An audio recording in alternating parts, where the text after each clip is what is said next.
నమస్తే, welcome to our channel. నేను మిషాల్ని. అమరావతిపై మళ్ళీ అవే కుట్రలు, పైపులకు నిప్పు. ఇక డీటెయిల్స్లోకి వెళ్తే అమరావతి నిర్మాణం మళ్ళీ ఊపందుకోవడంతో జీర్ణించుకోలేని శక్తులు కుట్రలకు తెరలేపాయి. కూటమి ప్రభుత్వం ఆధ్వర్యంలో అమరావతి పనులు శరవేగంగా సాగుతుండడానికి తట్టుకోలేక కొందరు దుండగులు విధ్వంసానికి పాల్పడుతున్నారు.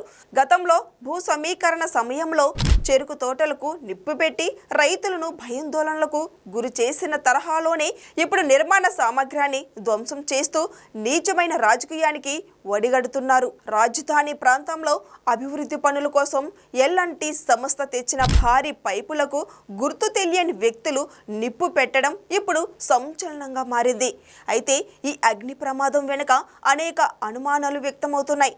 కాలిపైన పైపులు సాధారణంగా నిప్పు అంటుకుంటేనే రకానికి చెందినవి కావు. హై డెన్సిటీ మెటీరియల్తో తయారు చేసినవి. అలాంటి పైపులు అగ్నికి ఆహుతి కావాలంటే పెట్రోల్ పోసి నిప్పు పెడితే తప్ప సాధ్యం కాదని నిపుణులు అభిప్రాయపడుతున్నారు. పైపులను భద్రపరిచిన ఆ బహిరంగ ప్రదేశంలో వంటలు చేయడం కానీ నిప్పు పెట్టే ఇతర పనులు కానీ జరగడం లేదు.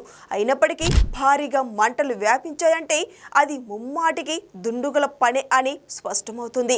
అమరావతిని నిర్వీర్యం చెయ్యాలనే పాత కుట్రలే మళ్ళీ బయటపడుతున్నాయని స్థానికులు ఆగ్రహం వ్యక్తం చేస్తున్నారు.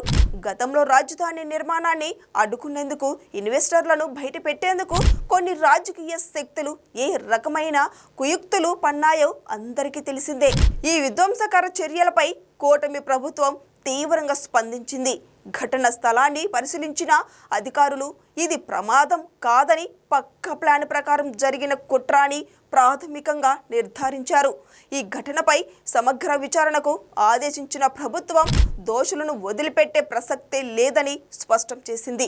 భవిష్యత్తులో ఇలాంటి ఘటనలు పునరావృతం కాకుండా రాజధాని ప్రాంతంలో భద్రతను మరింత కట్టుదిట్టం చేయాలని, ప్రధాన ప్రాంతాల్లో సీసీటీవీ నిఘాను పెంచాలని ప్రభుత్వం నిర్ణయించింది.